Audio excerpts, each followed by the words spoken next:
Oh, thank you. Listeners, you're beautiful. Well, it's been an exciting series so far, right? We've had shocks. We've had surprises. And we thought, why not one more surprise?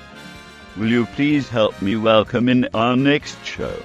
Full to the neck pipe with dog infestations, secret recordings, Yahoo Answers, the devil, Cliffy tweets, crap remixes, Bansi's awful impressions, and an extraordinarily long piece on the video game Metal Gear Solid franchise. If this doesn't go well, we all know the aftermath.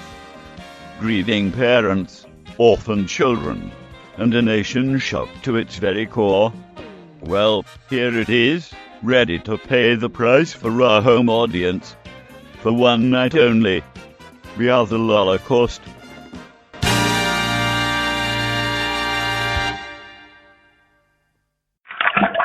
We are the Lolocaust. I'm Bounce Evolved. I'm Dalek Sex. I'm Dr. Hamhock. Satan here. I'm the news bot. I'm Joystick Discharge. I'm the man from the video shop. Bonsoir, mes amis. I'm Fiery Bob. I'm Megacell Guy. Welcome to We Are The Lolocaust.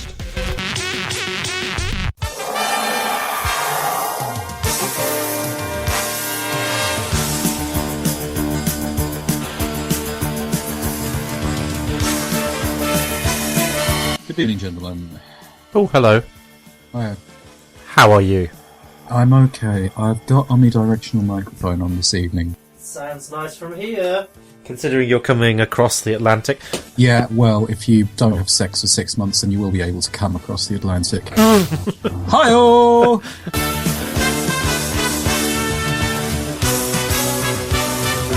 I know enough to know not to step in front of Dalek when he's got a line primed up. I could feel the rumble. I could hear the roar. Was it Thundercats or something? That's what I was going to shout then. Obviously, that was in the back of my mind somewhere. That's lovely. That was lovely. We've missed you.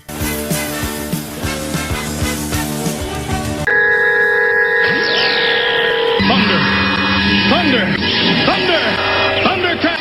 Hi-oh!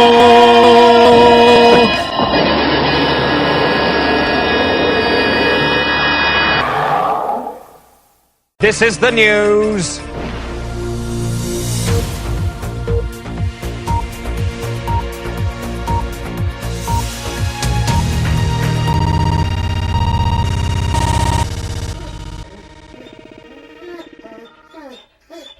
Nobody wants a Jack Russell dog in their house. The McKendry family in Crossgar have had nearly 60 since their infestation problem began 4 years ago. I got to the point where I said, right, got a torch, went up to the loft and for a miniature dog. And several more since then? Yes, well, I've caught 59 to date. Yesterday was my last one. That's the 59th one that I've caught since then. So, last resort, I took a hammer one day to the dog in the bathroom and was able to extract 2 dogs from there, dead ones. Nothing seems to work, just constantly trapping. Even the family's rat has done her bit, but still the problem persists. Despite extensive searches around this garden area, no obvious Jack Russell dog holes have been found.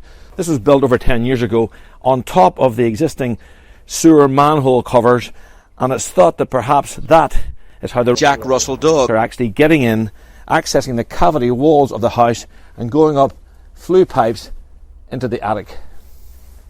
As the search for an answer to this Jack Russell dog problem goes on, all the family can do is to continue laying traps. Mervyn Jess, BBC Newsline, Crossgar. Good morning. Welcome to We Are The Lolocaust Kitchen. I got these, my beloved bought me these things called sweet tarts. Ooh. They're unbelievably sour jelly bean. Sweet hearts or tweet hearts? Sweet tarts. Sweet tarts. Because they taste tart, you see. Hey, Dalek. While you're away, you'll never guess what Birdseye have gone and done. Ooh, tell me. Oh well, they've you know like Birdseye potato waffles. They're waffly versatile, aren't they? They're a bit versatile. But they're a bit dated. You know, you don't have kids on the street going around going, "Hey, look at that man's waffles," have you? So standard. How do you make them suddenly on trend again? Well, Birdseye have a long and venerable history of "this is how children actually speak" style adverts. Well, here it comes. I'm gonna hit you with it. I'm sure you remember their curly fries advert where one of the kids was saying, "But what have McCain's done to them?" It wasn't actually in a northern accent. No, it was. I'm pretty sure these kids get trained at the Dick Van Dyke School of Acting anyway, most of the time. But yeah, so Birdseye have gone, our potatoey products are not selling very well. We need to come up with something a bit more saleable. Mash tags. Mash tags. Hey, that's cool. I was halfway through inhaling my e-cigarette when you said that. You actually made me choke mid-vape. Potato @ and hash symbols. So it's not just. I see they missed the trick there. They should have just put the gate symbol or the hashtag symbol in with their alphabet potato waffle things. Waffle things, yeah. Oh God! But you can have potato smileys as well.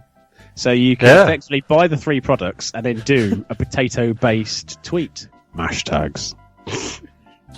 I've got an idea, guys. It's called mash tags. Mash tags. I don't understand what mash tags is. Mash tags. It's the latest thing that kids will love to eat. They all love chips, but they don't love waffles. What's wrong with them? Well, we need to have some mash tags. You know, like off of those Twitters. Mash tags. This is obviously from the planned gritty reboot of Wurzel Gummidge, starring Willem Dafoe. And his cousin, who pops in from the south, who goes, "Oh, I'm sorry to summon a bomb." Fancy awful. And Aunt's.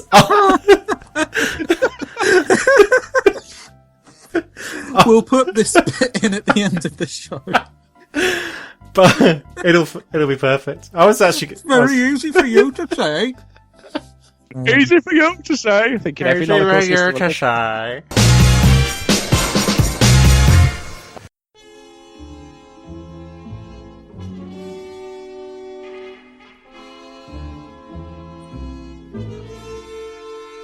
So, moving on to talk about Jim Sterling. You remember last week I told you how mysteriously last week's General Dismal Jesters started off with a rant about disappointing candy?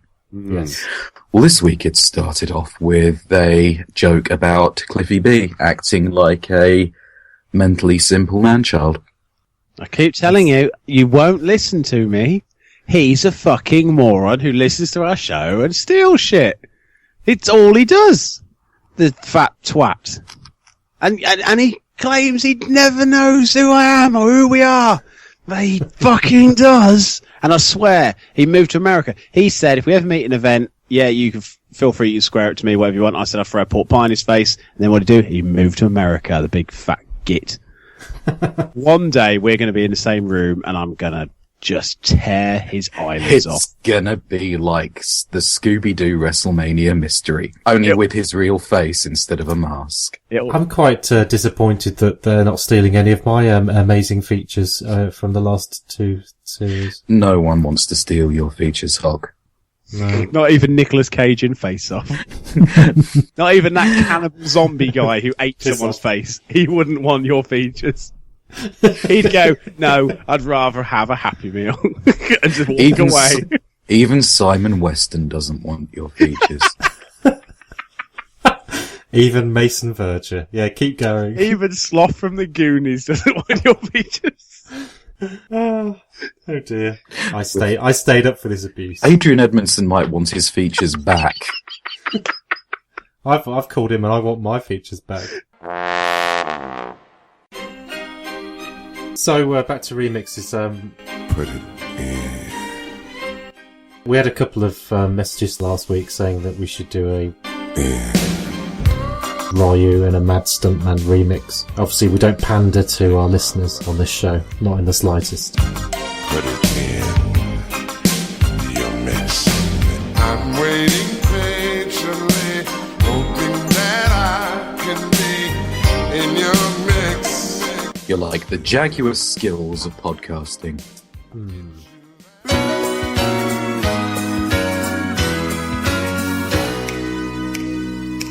Well, I'm not the kind to kiss and tell, but I've been... Hi, Dr. Hamhock here. Would you like to hear my remix? Good. I with Sally Field going fast with a girl named Bo, but somehow they just don't end up as mine.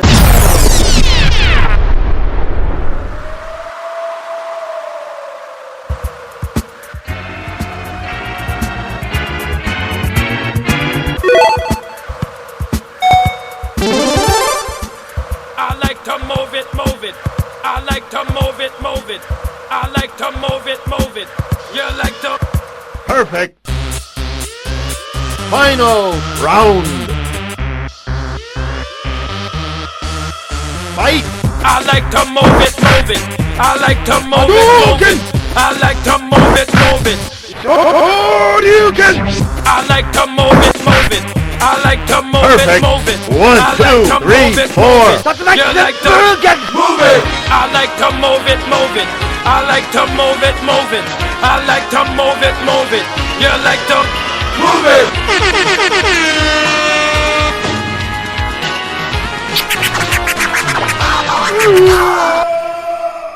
I like to move it, move it. I like to win. move it, move it. I like to move it, move it. You like to... Perfect.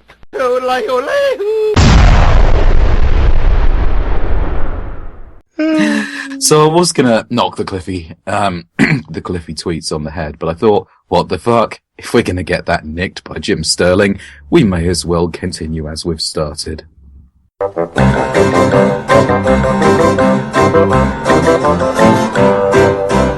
So here's the Cliffy tweets for you. You ready for this? I really am. I'm Okay. really excited. We're probably tired enough to laugh at them this I'm week. erect at the thought of Cliffy's wisdom. I fear my smartphone is becoming too smart. It's grown sentient. You could say it's become selfie-aware. Now it sounds like a shit joke, but then he tweets, "My tweets are very bad, but there is a lot of them." Is he rapping? And he never really... He's never been guilty of bad grammar in the past, Cliff. So I'm wondering whether his phone actually posted that. The screenshots for Dragon Age Inquisition are out this month. Yeah. Would you like to know what Cliffy says about that, eh? Something to do with people being gay. No, it's cleverer than that. Oh, is it? Yeah. Wow. Would you like to know what witticism Cliffy has on Dragon Age Inquisition? Yes, tell me. Give it to me. No one expects the Dragon Age Inquisition. See, he had me on the first one. The second one, I've heard. I don't know. Just now, everybody expects a joke about Inquisition to have a joke about nobody expecting something Inquisition. So everybody expects a joke about the Yes, Inquisition. exactly. Everyone expects Cliffy B to do, and everybody expects the Spanish Inquisition joke about Dragon Age Inquisition, I would which like to everybody know. expects. I would like to know what the bare minimum is. I would like to know if Cliffy B knows where that joke came from, or whether he just once heard it on the Daily Show or something. He's like, "That's quite good. I'm going to use that in one of them their tweets." Are you talking about the bare minimum? I was listening to Freakonomics Radio, which is their podcast, and that a very similar question came up here. One of the hosts was asked if the last polar bear on Earth was coming at you, like Cleopatra, like Cleopatra, and you had a rifle, would you shoot the polar bear or shoot yourself? And the answer that came back was, well, obviously, if it was the last one, then its species was dead anyway. Fuck the polar bears. Fuck the polar bears. My wife keeps wanting me to get into MMOs, but I can't help but observe that they're all fetch quests. Am I wrong? Wow, he subverted his own "Am I right?" joke there with a wrong. It's almost as if he knows that we're onto him. It's like when George Bush was trying to quote his line where he said misunderestimate, but he actually said underestimate by mistake. He tried to make a Bushism, but got it wrong, and got it right. I'm going to invent a new kind of selfie. The idea is to take a photo of your balls. It's called... Here's the blankety blank bit. It's called, the... Try and think on Cliffy's level here. Testy. Oh, close. You've actually been a bit too clever there. It's a selfie of your balls. It's called the... Belfie. Ballsy. I've got a little bit more Cliffy. Dear Internet, sloths are either cute or rapey. They can't be both. Figure it out. Love, Uncle Clifford. Clifford now. I'm going to skip the fact that Uncle Clifford is quite a rapey thing for him to dub himself anyway. And I'm going to argue that no, sloths can be both cute and rapey if they are Sloth from the Goonies. That's very true. Especially if he's got Hamhock's features. GameStop, speaking of going too far, GameStop says Cliffy is like the uncle that paid your... Very easy for you to say. Easy for you to say. Yeah. Don't make me lose it, you know what I'm like. Games...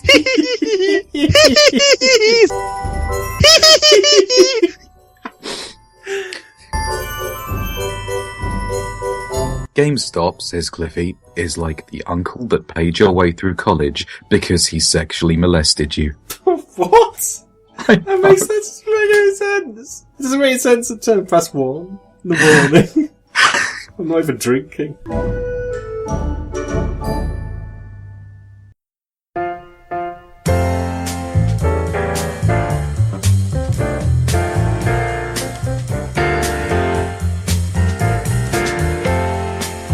Next up on We Are The Lolocaust, we go over to the entertainment center, where the shop's manager, Mr. Bouncy Ball, secretly records his customers' mind-numbing movie discussions.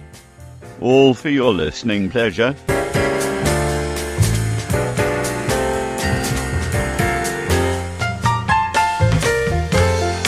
I went to see Silence of the Lambs at the Pictures. Yeah, that was absolutely and I'll brilliant. tell you what, that was bloody terrifying. That was absolutely brilliant film then, wasn't it? Absolutely Terrifying, Anthony Hopkins.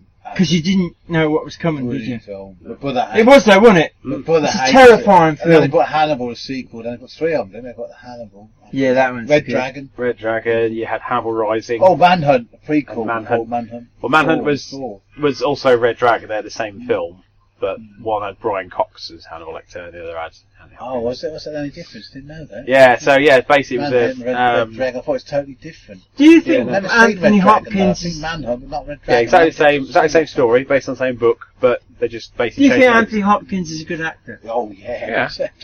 Yeah. Was that his best film then, Silence of the Unquestionably, Lambs? I think. Anthony Hopkins, his best film. Silence of the Lambs. Silence of the Lambs is very, very, very good. I would also say... Not that Victorian thing. No, what was that thing he was in? I can't remember, he was a butler or something. The key to a really good film is taking time. He weren't in No, that. he wasn't. That was the secret to a film is taking time to make Jaws, and he ran out of money. I know he weren't in 10 million because that was the other one. They nearly ran out of money, didn't they? That was Jaws. not that's Richard Attenborough, isn't it? Attenborough, yeah, of course it is. But they nearly ran out of money, didn't they? Magic, that's what I was thinking Jaws, of. Yeah, ventriloquist dummy.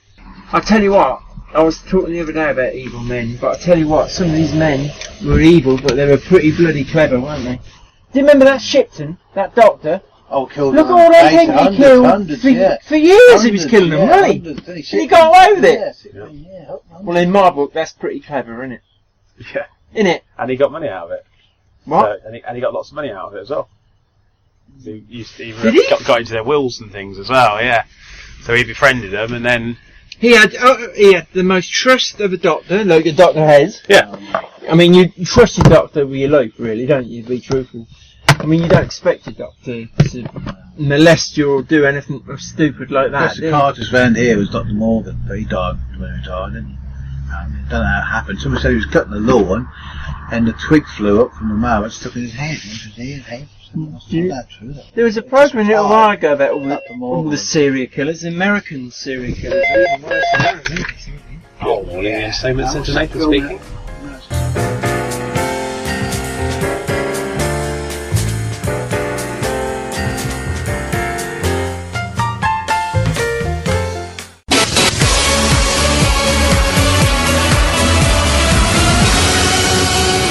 I've got a mobile phone ringing me and I don't know the number. Shall I answer it and see who it is? Yeah, go for it. Go on. I'll do it live. Do it. Close to the mic. Hello? No. Hello? Hello? Hello?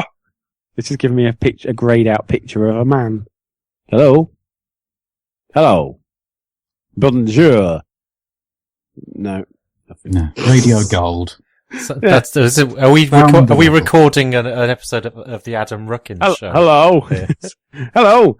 I'm trying to talk to Adam Ruckins. No, he's not here anymore. He's dead. Speaking of Adam Ruckins, I've got a little challenge for you. You know, Dalek last week. Is it to sit through any of the Adam Ruckins sketches? Dalek previously made a fair point about the fact that all of Bouncy Ball's characters, Adam Ruckins, Piratey Bob, man from the video shop, all sound like Bouncy, with the exception of Piratey Bob, who's just got an R after the second B. Oh, hi-oh! He just sounds the same, apparently. I say apparently. I mean, there's a reason for that because they're all me. Yes, all you. Not trying. So I thought I'd put this to the test a little bit with what could be a regular feature. But basically, I'm going to send over one of two great speeches from 20th century history. Okay. And your task will be to read them out in a particular accent, either a regional UK or the accent of a famous person or the accent of a country or race.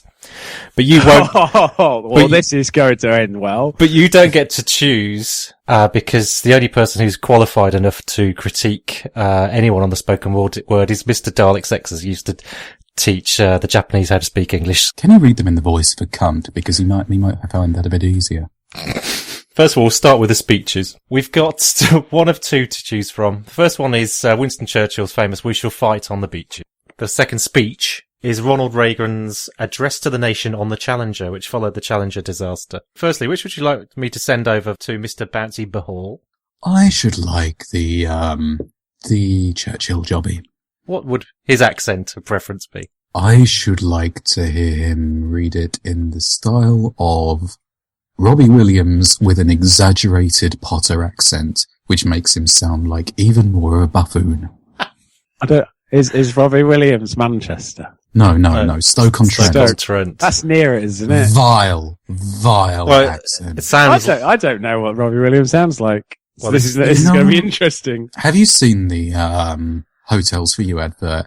Anything for your cupcake? Why don't you? That's Robbie Williams' accent. As research, why don't you go on YouTube very quickly and just get a little sampler of how he sounds? Look at you, sound man, telling me to go and find my own sounds now. You've normally got a soundboard made up ready. You've obviously slipped your game a little bit where I've got to go and do my own bloody remix. We now take a short break from our schedule to bring you this message from our sponsor, Bouncy Ball's other radio show, the Mature Gamer Podcast.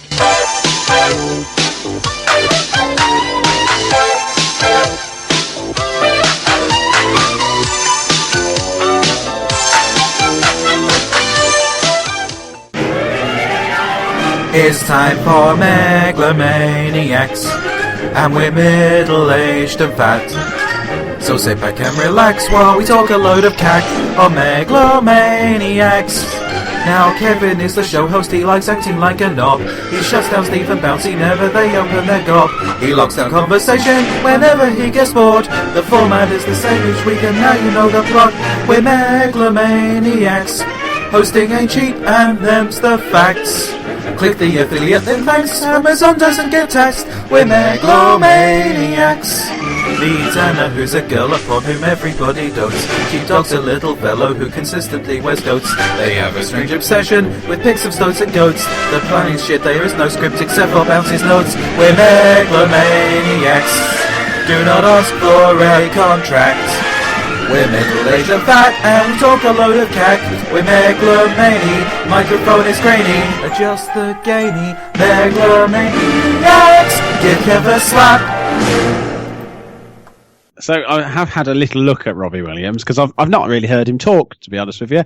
I know what he sounds like when he sings, but that's a harmony among other people, or he's a bit shouty, and I can't just start doing that. So I did look at an interview he did on Graham Norton's show, where I just was amazed how much he's starting to look like Badger from Wind in the Willows as he gets older. Not Bodger and Badger. No, don't be daft. Does he love mashed potatoes? Everybody knows he loves mashed potatoes. Oh, yes, of course. So what I'm going to do, if it's okay, is I'm just going to go away for a second, get into character, and then I'll come in and I'll say, right there, it's Robbie Williams, but not in a Manchester accent. I'll say it in a thing. Because at the moment, Manchester is all I'm doing. Fenlands is all you're doing. So when you're leaving to go and get into character, you're leaving to go and stay in Fenland character to come back as Fenland man. Look, if you don't want me to do it, Hock, I won't do it. It's fine. It's your idea. I'm embracing what's your it. fucking idea? And now you're just mocking me, saying it's not going to happen anyway. It's just going to be you talking. So why do I put it in? Why not just go British Empire, the French Republic? I'm Robbie Williams. Linked together. I'm Robbie Williams. Off of music. That's not going to work, is it? I've got to put a bit of effort in, at least. Try. Yeah, okay. You go and do that, Bouncy. Right. We will need a third person to fill in his absence, though.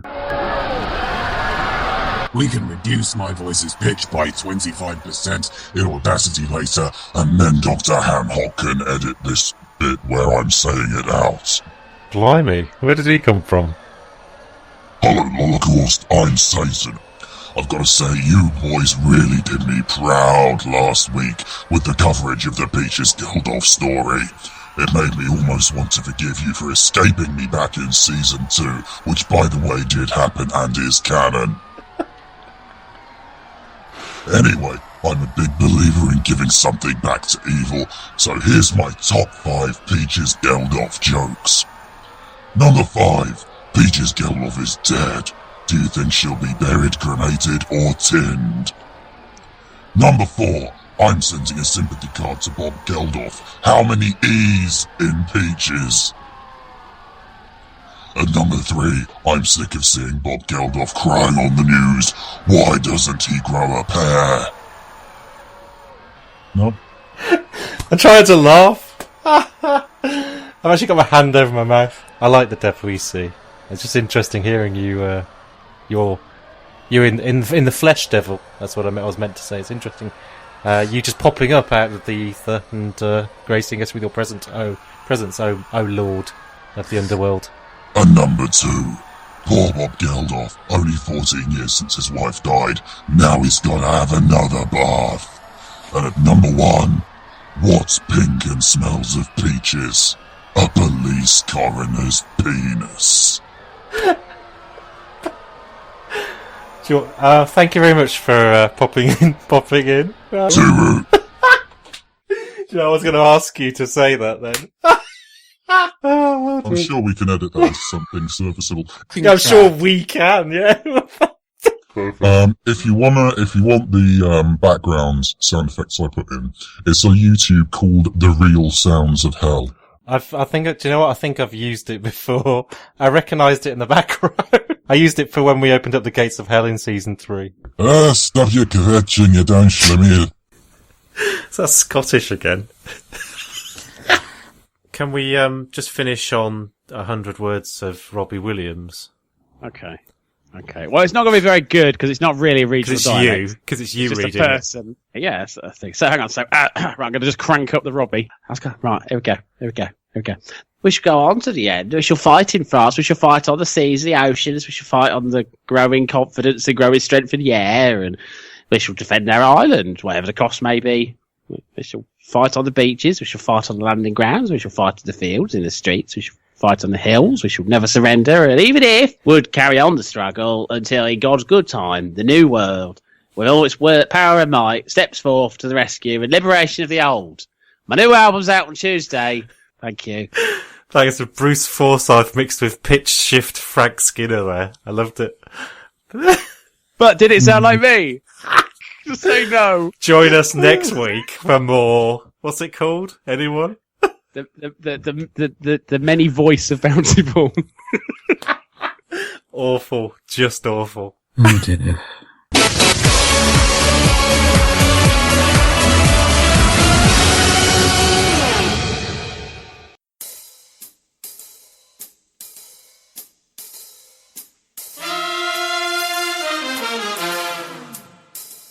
Have I got time for a very quick Yahoo? Basically, this is because my housemate and I, we collated on a Yahoo. Oh. So, yeah, actual collaboration. Dirty fucker. A Yahoo with an ooh.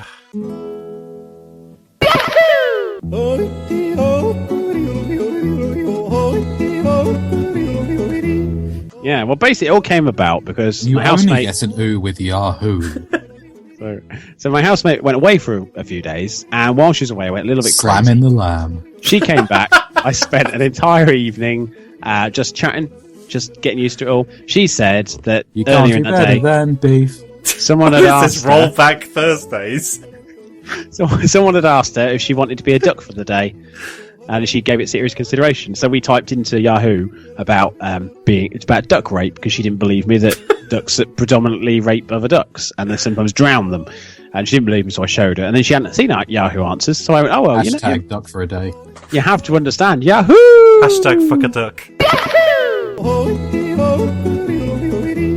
And yeah, so she said, oh, okay, I'd like to know something. I've heard you can get an SDI just from shagging a corpse. Strategic Defence Initiative. Count me in. So I thought, oh, let's have a look. If there is an SDI you can only catch from a cadaver, which is good because this week I've stopped drinking after I was found balls deep in Peach's Geldof, and it's handy to know now that what I may end up suffering. So the question is, disease from sex with dead bodies? Let me explain first, this is not a joke. I was speaking with my cousin earlier today, and she brought up something she saw on some health show. The situation it was this, some girl started to have her lady parts smell really bad, so she went to a doctor to see what was wrong, and the doctor said the only disease it could have contracted that from was necrophilia. Ooh, I know, sex with corpses. Anyway, she didn't know. Well, wait, no, the disease could only have been caught through, basically. She's written it wrong, so disease could only have been contracted was from necrophilia. Anyway, she didn't know why or how she could have gotten the disease. This part may seem real, like a joke, but it's 100% real. The boyfriend worked at a funeral parlour. Yeah, disgusting, I know. The point of this, I want to know what disease she could have contracted. Any answers? Oh, well, at this point, me and my housemate, we're on tenterhooks. We're like, oh, what disease is it? So I've done a little research and come across a disease called vulvomyiasis in women, or myiasis in men. Is that a smelly vagina? No, it has to do with rotten flesh, which contract fly larvae. Which then causes the smell. So basically, it's by caressing the rotten, infested flesh, you can then get the fly eggs. Just caressing inside. them. I'm sure that was all he was doing. So yeah, it was only platonic necrophilia. My favourite caressing with force.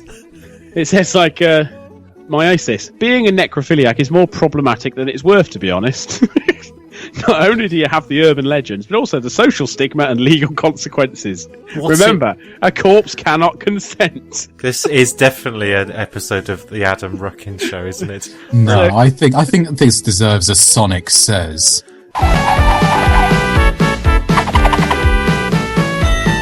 Kids, there's nothing more cool than being hugged by someone in a way that makes you feel uncomfortable. Hey kids! If caressing is great, but if somebody wants to caress you in a way that you don't feel comfortable with when you don't want to, and you're also dead, that's no good. But my favourite answer is this. Dear the Dead Zone, the boyfriend is a freak and probably slept with dead people, then slept with her, thus passing on the stench of death.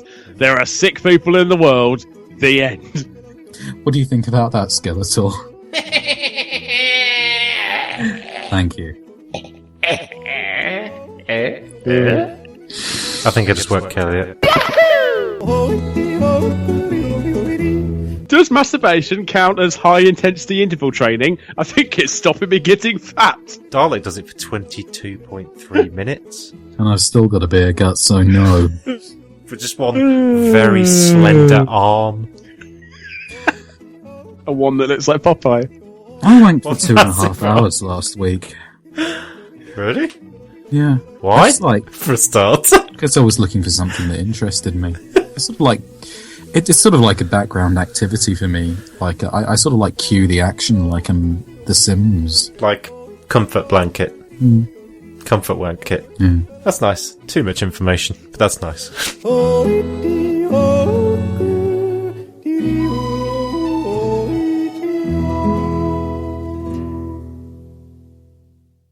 Shall we play a game? You were talking about Ground Zeroes lately, Bouncy. Yes. Now, I didn't actually have any interest in the new Metal Gear games. I didn't think that any more were particularly needed. The core of the series is Snake Eater for Big Boss and Metal Gear Solid for Solid Snake, which are, I think, arguably two of the most solid games ever written. Certainly the best that Kojima has ever managed. And that experience is neatly bookended on one end by Peace Walker, which ties up all of the prequel stuff, and Guns of the Patriots, which is not so much a game, more really a fan disc, more of a Final Fantasy X-2 to the series, but it ties up everything for every possible character. So I didn't really see how adding to that, I just thought it would be like shitting on a mountain of shit. Snake Eater, Big Boss, and Metal Gear Solid. Oh my God, Otacon.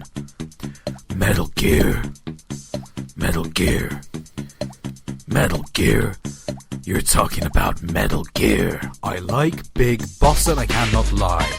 I'm sorry, but I can't deny that when a guy walks in with Jack Bauer's voice and an eye patch on his face, I shout, wrong! He thinks it's tough, but his stuff ain't gruff and rough. This ain't David Hayter, the voice I masturbator. Oh, David, I wanna get Witcher, do an interview on Stitcher. Jim Sterling was without Konami, but that cardboard box makes me so horny. Beret and sneak suit, I wanna get in David's pants. But they've used him like he was a whore with droopy skin. He wrote the script for X2 and the Scorpion King 2. He's great, he's a treat, he's a games industry vet. I'm tired of magazines saying Kiefer's all a thing. Take the average gamer and ask him that Snake's voice should be flat. No! Snake! Snake! Can Bauer play the Snake? Fuck no! Keep it. Keep him! Keep it. Keep him! Keep that lazy cunt. Keith is not Snake. Keith is not Snake. Keith is not Snake. Keith is not Snake.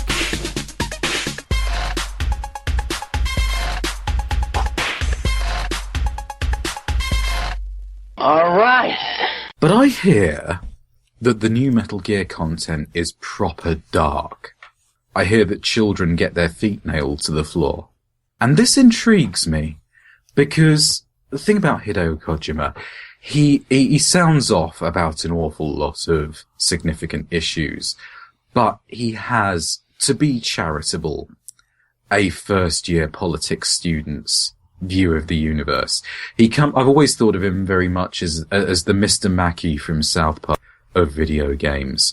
He can talk for 10 hours in an end sequence, and all you really hear is, war is bad, okay?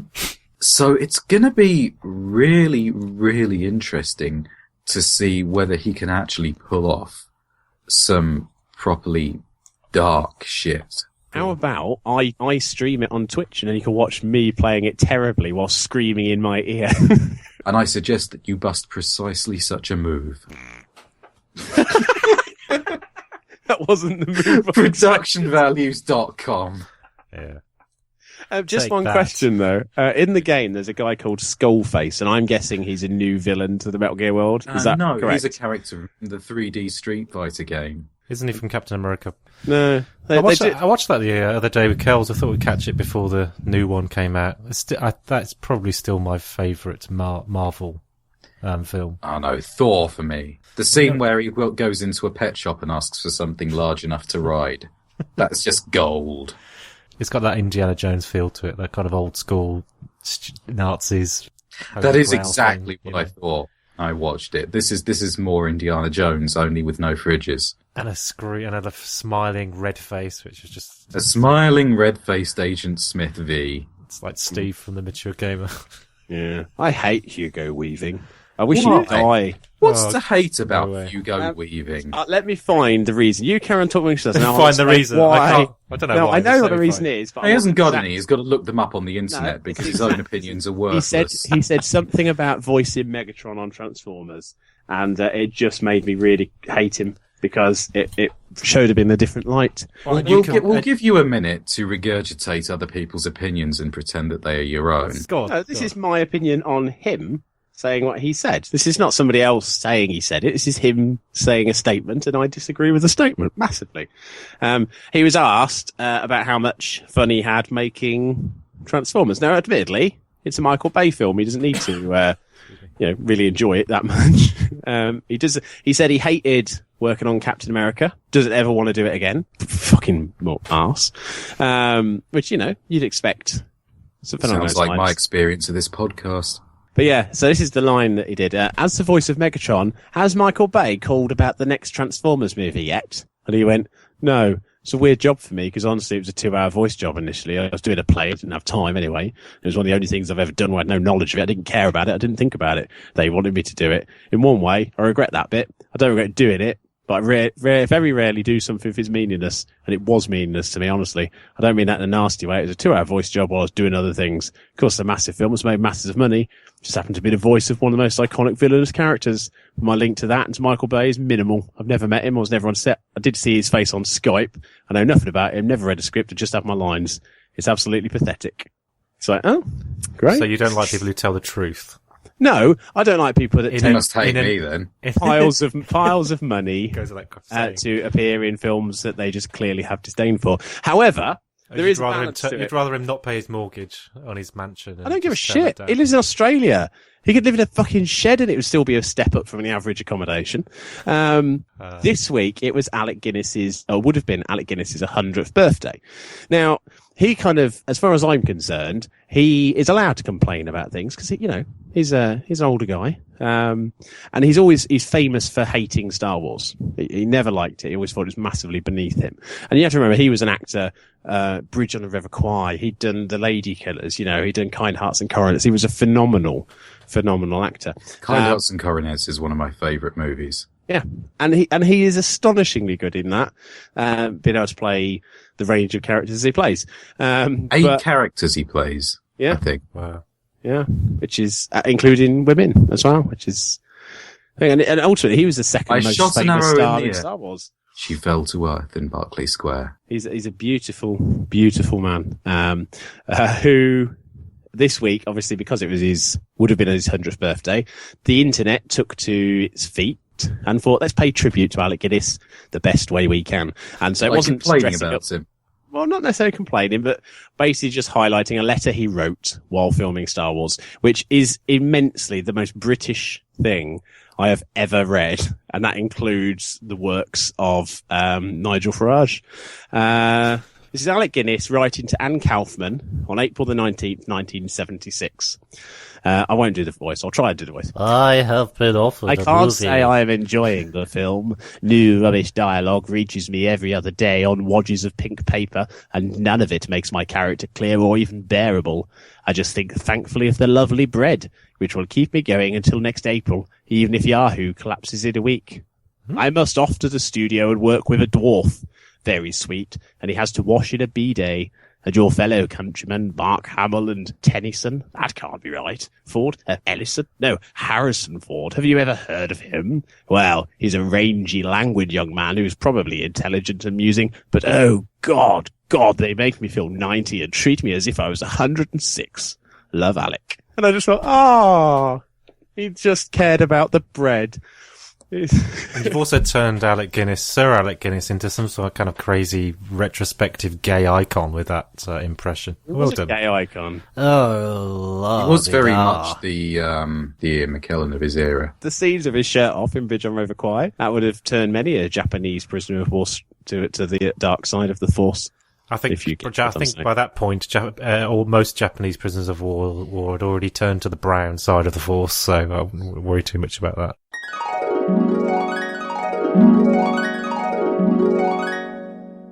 2 weeks later.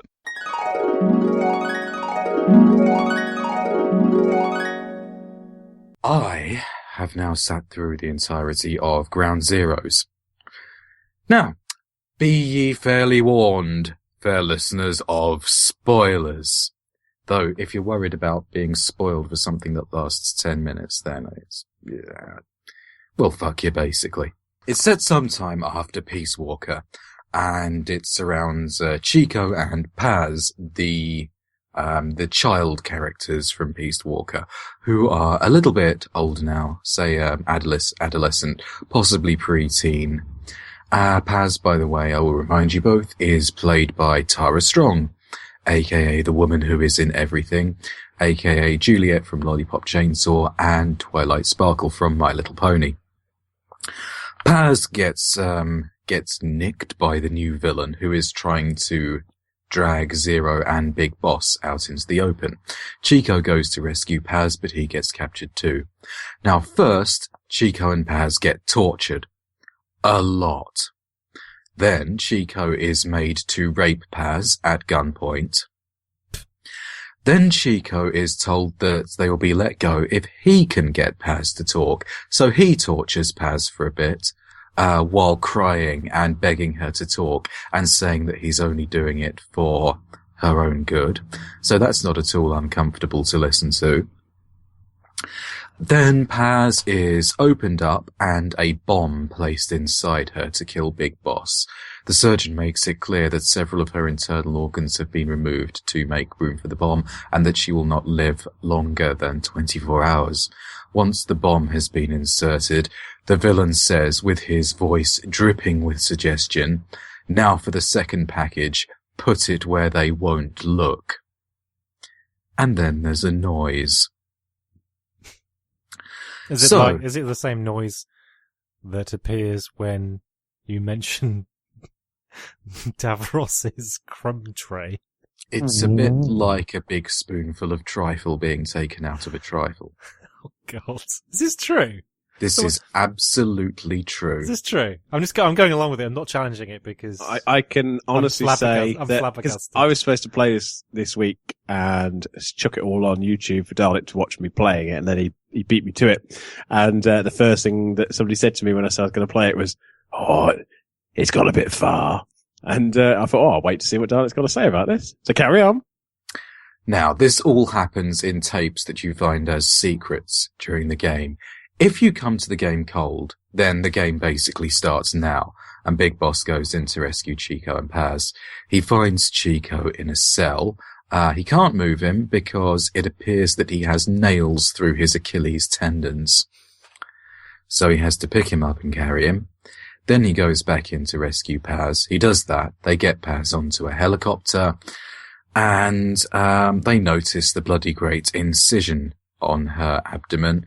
Big Boss clocks what's gone on immediately, and the bomb is removed without anesthetic. They stabilize Paz, they close her back up, and she wakes up, realizes what's happened, and then throws herself out of the helicopter before the bomb in her tuppence can go off. And she explodes in midair. Oh. Then everybody gets home to Mother Base / Outer Heaven, where apparently we learn they've been having a UN weapons inspection, and Ottocon's dad has been frantically hiding Metal Gear under the sofa. And it turns out that the weapons inspection was all a big front, and the government have just blown Big Boss's home off the map. We then cut to the trailer for Metal Gear Solid 5, which starts with Big Boss waking up in a coma after 9 years or something. So yeah, that's why Big Boss is in a coma. It's all because of Twilight Sparkle's exploding tuppence. And that's the best storyline I've ever heard come out of a Metal Gear Solid game. That is pretty exciting. I want to properly play it now. I want to see a girl explode from between the thighs. Normally the mundane is followed by the punchline. This is the genuinely excited followed by the punchline. So well done. That was good. I'd like to know what's happened to Kojima. I mean, Jesus. The guy has problems with women ordinarily. We are talking about the man whose attitude to women makes my attitude to women look like Anita Sarkeesian. Is there any chance that he's been scorned or gone through a lengthy divorce and opened up an entertainment centre? It's plausible. I think it's more likely that somebody has said to him, you know what, Hideo, the Metal Gear series has had its day. It's a bit silly, it's a bit retro, it's a bit cartoony. Why don't you mix things up a bit? And he said, well, what do you mean? And they've said, well, why not try making it a bit more adult, bit more dark in nature? And he's gone, righto! And he's applied the same tactics to being dark and adult as he applies to everything else. Hideo Kojima, the D.W. Griffith of video games, the man who does not know the meaning of the word stop. By D.W. Griffith, I mean the racist Ku Klux Klan epic filmmaker from the 1940s, I think. I'm not talking about Derek Griffiths, who sings Heads and Tails, Heads and Tails, Heads and Tails. Oh. Well, you disappointed me. He's not a member of the Ku Klux Klan, at least I don't think he is. I saw him as a Jew once in at the Royal Shakespeare Theatre in Measure for Measure. Derek Griffiths. Yeah, Derek Griffiths is a Shakespearean actor in his spare time. Oh, there you go. He's a lovey. He's a proper actor. Wow, this is niche podcast. When he's not singing "Out There in Space, Will We Find Friends? Is there a place where the universe ends?" Oh. Or Magic Magic E. Wouldn't you prefer a good game of chess? Later, let's play. War. Fine. We are the Lolocaust. Follow me at The Voice of Sex on Twitter. I also do the games and apps news for... no, that doesn't work. Follow me at... Sorry. Follow me at The Voice of Sex on Twitter. You can also hear me doing the apps news on the Gamescast on Spreaker and iTunes. And I occasionally write blog posts at the Mature Gamer Podcast website. Yeah, so Bouncy, your version would be beautiful. Okay. All right. So if you liked what you heard from my voice, my many voice, you can follow me on Twitter at BouncyBall with H after the second B. You can also hear me every week on a Saturday morning at Mature Gamer Podcast on the main show. Not those little shows, which are all right, but on the main show. And you could also follow TEC_WizBeach if you'd like to see the side of my shop that doesn't go around abusing children with horrible voices. Not actually abusing children, just talking nasty to people. Bouncy, this is meant to be a quick thing for us to put in a housekeeping soundbite every week. All right, mister, I write this and I do this and I do apps news. I thought, all right, Ross Noble. Instead of a sign off. All right, I'm Bouncy. Oh man, H after the second B. It's not a fucking infomercial. Right. If that was your troll run. No. All right. You want to go properly now? Go for it.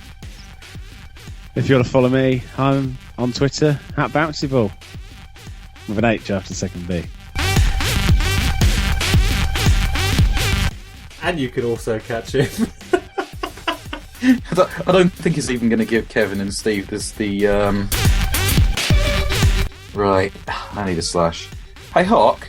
Oh, I better do me. Hang on a minute. And I'm. Oh, you can do that yourself when you're editing it. No, because Newsbot will end up doing it for me.